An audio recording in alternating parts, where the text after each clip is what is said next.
Hello friends, मैं Pritam Kumar, deposition writer, Bihar civil court. आप सभी का शॉर्ट एंड लर्निंग गोल्ड पे स्वागत करता हूं।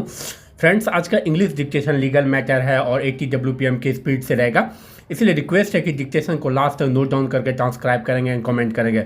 फ्रेंड्स, न्यू डिक्टेशन तथा अदर इन्फॉर्मेशन के लिए शॉर्ट एंड लर्निंग गोल्ड को जरूर सब्सक्राइब कर लें, तथा बेल बटन को भी जरूर प्रेस करें तथा ऑल बटन को भी जरूर प्रेस करें।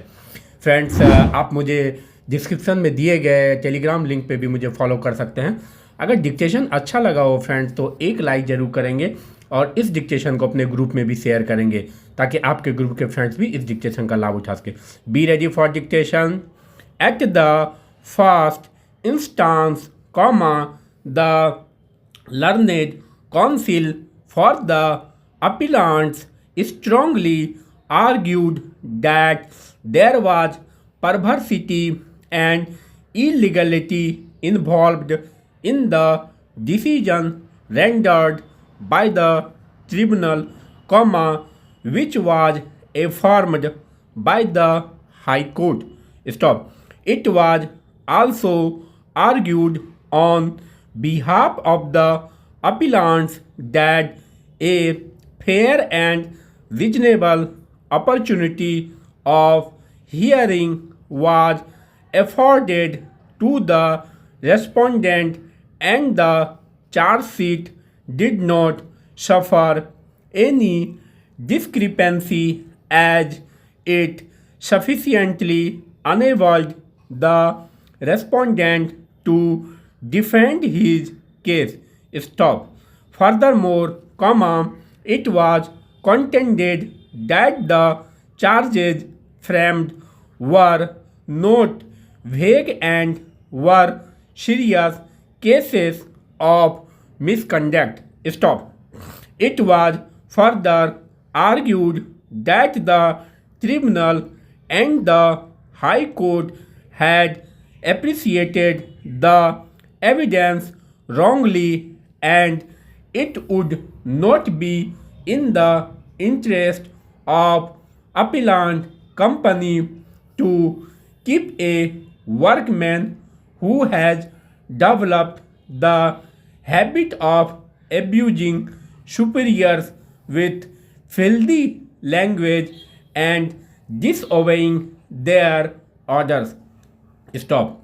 Accordingly, comma, the learned counsel for the appellants prayed for setting aside the judgment of the High Court as well as of the Industrial Tribunal and restoration of the order of dismissal passed against the respondent. Stop. Para.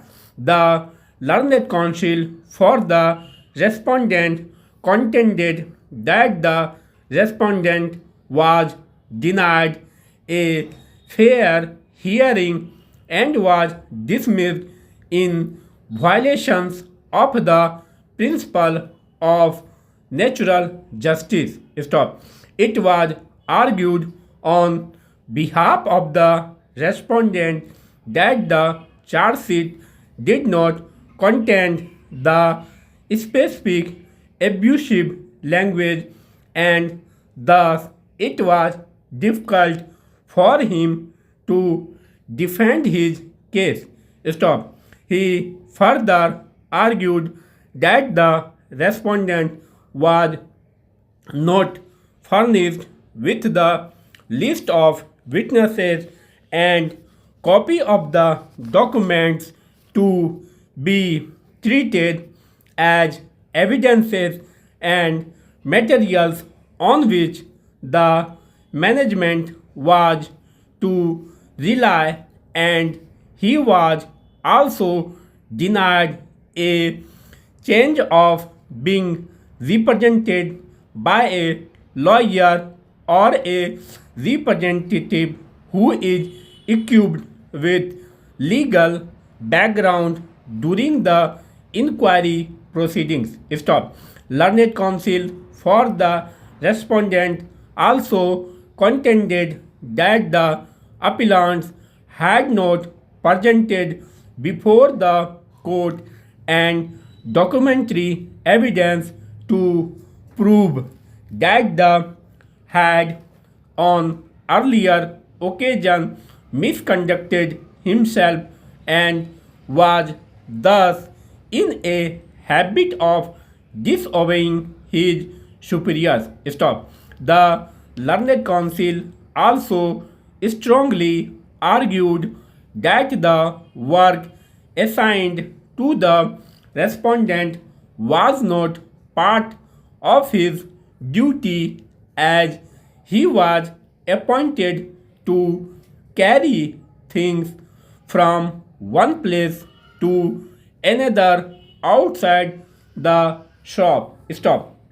Finally, the learned counsel for the respondent argued that since the concurrent findings of fact arrived at on the question formulated herein above, it is not open to this court to exercise its discretionary power under Article 136 of the Constitution to interfere with the impugned order on such concurrent findings of fact. Stop. Para.